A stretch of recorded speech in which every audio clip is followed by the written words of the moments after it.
Humanity Matters.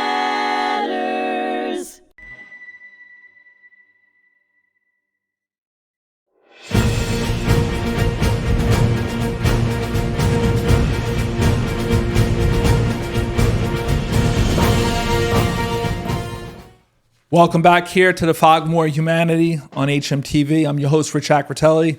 We're heading into our second episode with Leah Freeberg. We kind of went over this list, which is pretty meticulous in terms of times, dates, places. I kind of looked at the Indiana and him going from New York City to Fort Dix, to Fort Benning into Indiana, which is middle America, and then back to Massachusetts, where he was going to be shipping out with the 106th Infantry Division. This was one of the few infantry divisions during World War II that pretty much almost got wiped out of service because they were almost like on the broken edge of a bottle, okay, heading straight from France into Germany. It was a rough situation. There was a lot of soldiers and officers. They were very young, not a lot of experience. Jones, the major general commandant, had no experience as well. And they were at the very, very front line of the German penetration during the Battle of the Bulge. So the fighting would have been tough on an experienced group, let alone a very inexperienced group that probably should have had some soldiers near the front lines to get some experience and then kind of rotated in and out, rather than the whole unit that was sent up there, the whole division. So this is the lion's head, right? This was that is the symbol of the Golden Lions, which was the 106th Infantry, the 106th Infantry Division, of which the 422nd, 23rd, and 24th were the three regiments that were part of that division. They always say there's some units that have very good luck. They're at the right place at the right time of history. These guys, they were kind of, and I'm sure you've seen this from your research, it's just men were stripped. They finally learned their jobs, and now they're sent somewhere else. You had younger soldiers that were getting promoted, then they were sent somewhere else.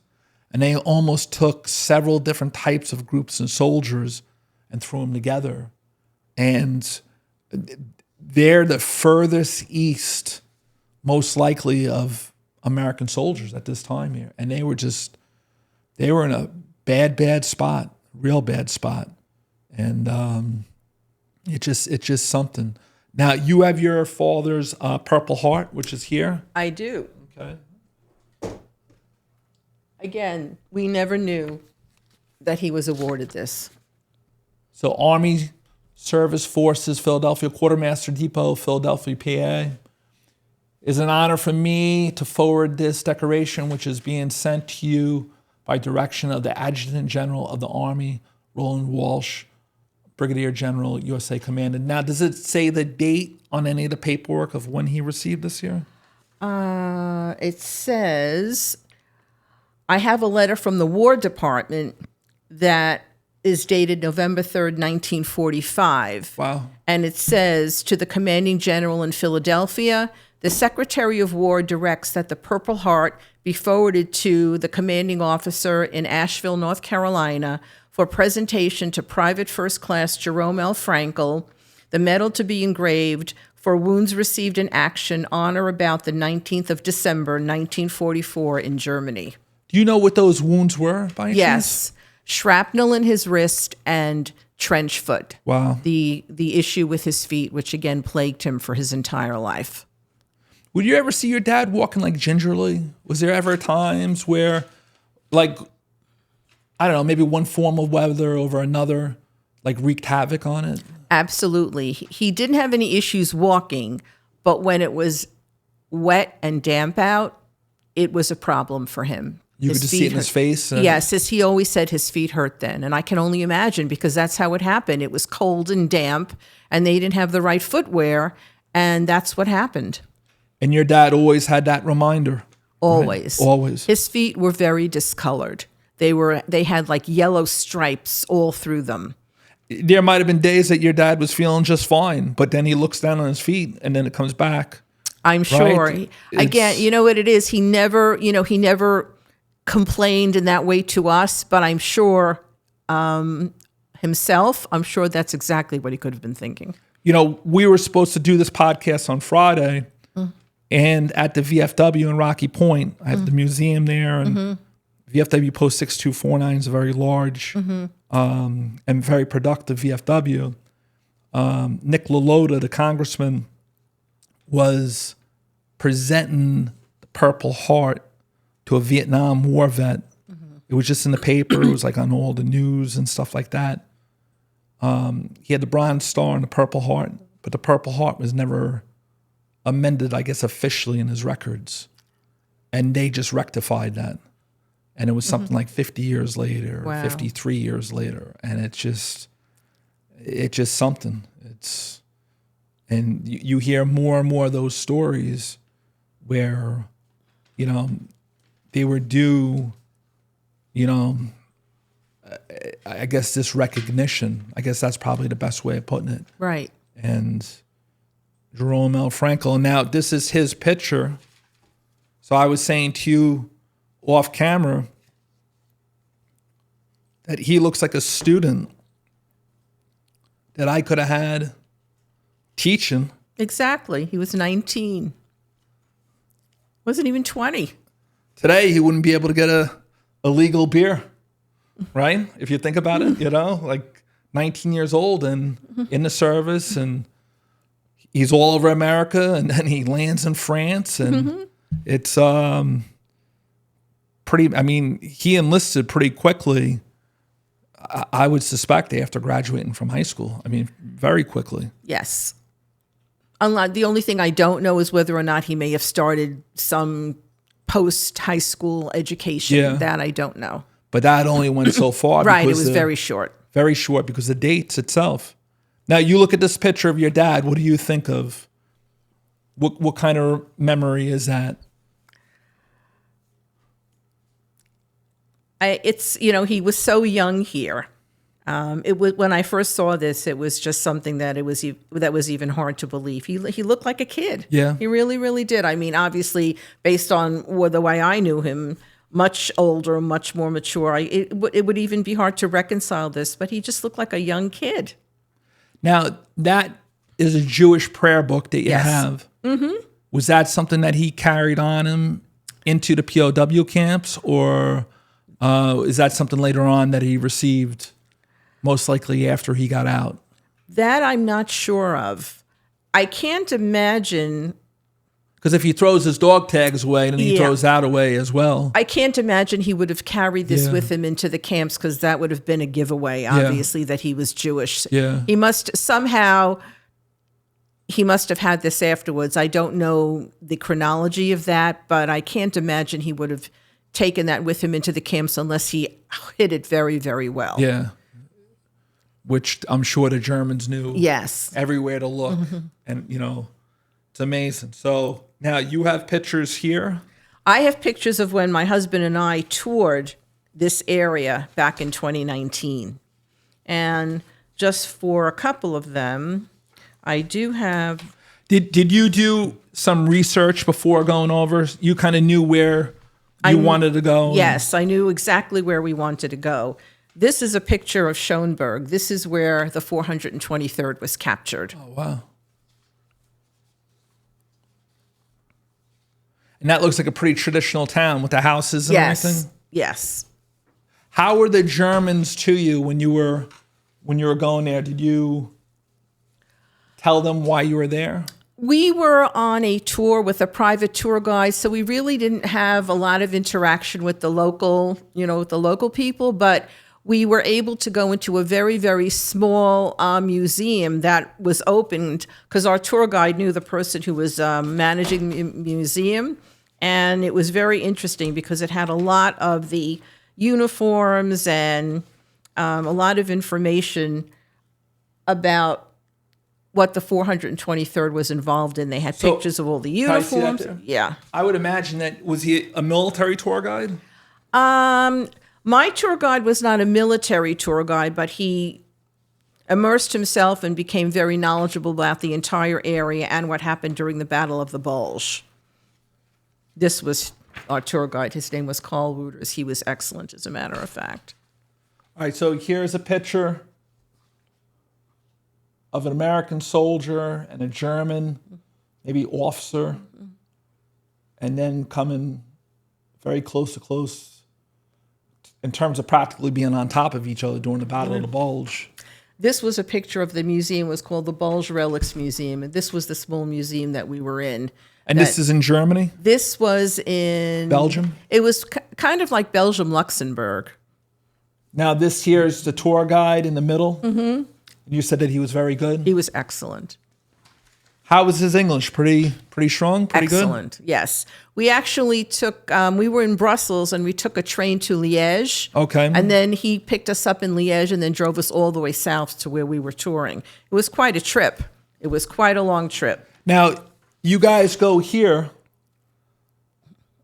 Did you notice a lot of World War II in this area? A lot of museum stuff or? Not that much. I mean, what we noticed or what we went to were specific things that we had mentioned to him before. So we were able to see, like, for instance, on this picture, let me just find it. American Thompson submachine gun. This was the memorial of St. Vith, which was the headquarters of the 423rd. Okay. And if, although it's very, very small, there's a plaque on it that says, in memory of the men of the 106th Infantry Division, U.S. Army, you fought and, it's hard to even see, and died for truth, country, in the Ardennes, in the Ardennes forest. Okay. So this was the headquarters of the 423rd, and we were here. This was St. Vith, V-I-T-H. Like, I know Patton is buried in Luxembourg, like in front of his soldiers. Mm-hmm. And there are areas of France and Belgium and Luxembourg where there's actually American cemeteries that are there.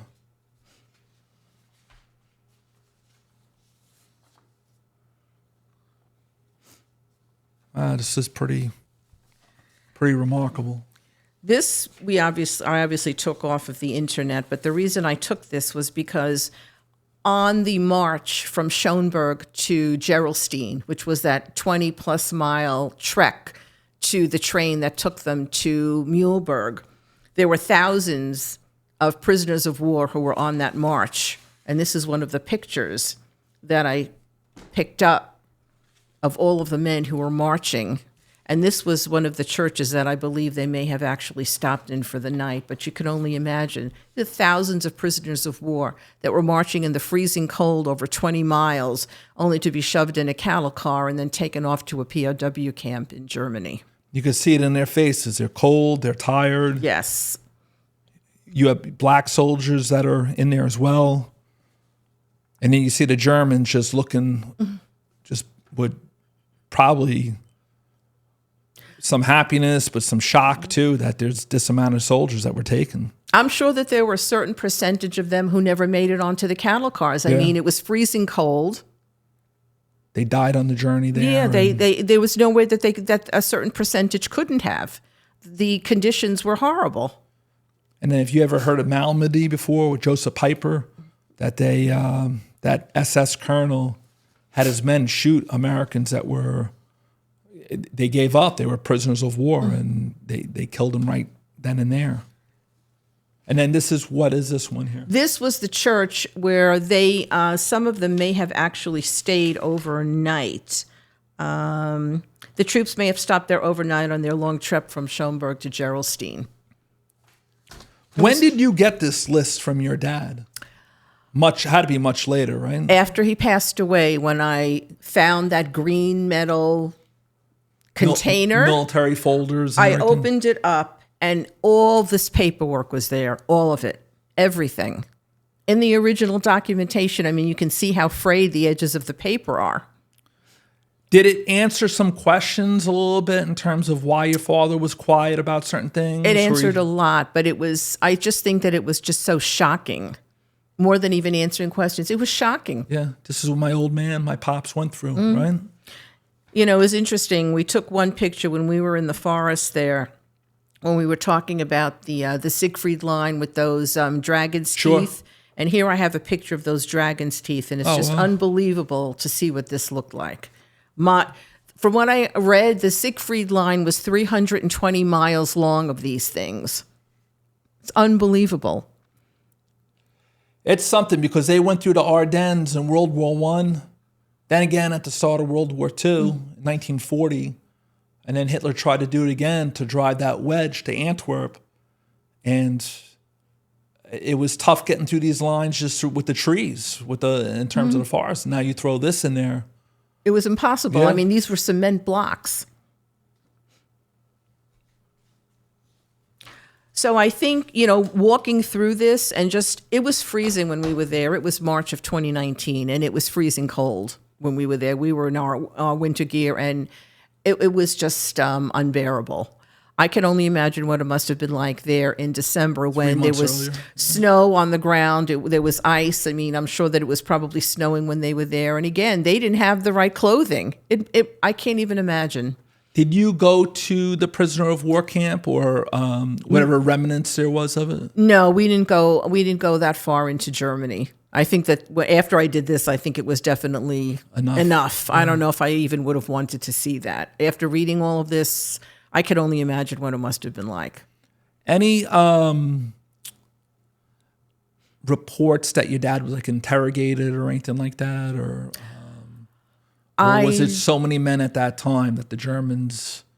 I didn't see anything in his paperwork that said that he was interrogated at all. I didn't see any of that.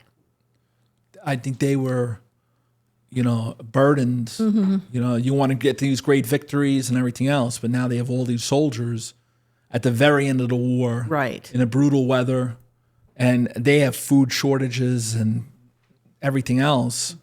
Your dad probably had Red Cross parcels that were sent to him, and the Germans were taking everything out of those parcels. Exactly. You had a little of everything that was in there. Cigarettes, right, chocolate, drinks. They never got them, I'm sure. I think that they were intercepted by the Germans, and I was reading they didn't even get them. Yeah. And some of the camps gave them a couple of days before they knew they were going to get liberated, so they would be held in a greater light. Mm-hmm. But what's a couple of days going to do to a man that was starved for 6 months? Exactly. And it's a bad thing that very few people could really ever comprehend, right? A few weeks ago, my husband and I went to see the movie with Scott Eastwood, Lucky Strike. Yeah. And it was just unbelievable. He took me there for a reason. He didn't tell me ahead of time, but it was about this captain who was trying to make it back to his base camp, and his entire, all of his troops were killed. He was trying to make it back on his own, and he had the radio on his back, 40 pounds running through the forest. And when he was talking to headquarters, what they said to him was, that radio is your only lifeline and line of communication. She'll make sure nothing happens to it. And I was thinking of my father, because watching this in the movie, I just was flabbergasted at how big this thing was. I can't even begin to imagine what it must have been like carrying this. And my father, as you could see, was not that big to begin with. And with all of this, I'm sure that he was getting a lot thinner and weaker, and carrying a 40-pound radio on his back in the midst of this freezing weather. I can't even imagine what that must have been like. Was that film pretty credible? Because you've done a lot of research, you've traveled, mm-hmm. You probably read just about everything. I can see you going into Barnes and Nobles and seeing, are there any new books on this subject, right? And it looked pretty authentic, at least when I was watching him, carrying that radio and as he was traveling through. I just kept thinking of my father with this radio on his back. That thing was huge. Yeah. And that's a big responsibility too.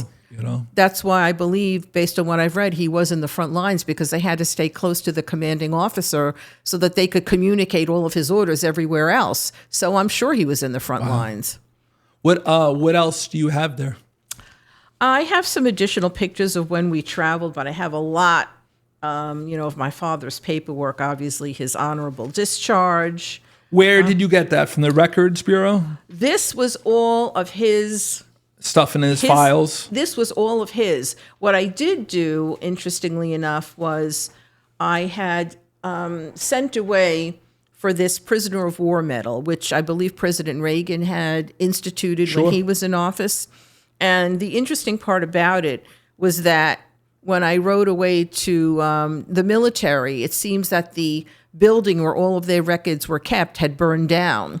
So they sent me back a letter saying I had more documentation than they could ever provide. So they sent me the medal, obviously posthumously for my father, but I sent away for that.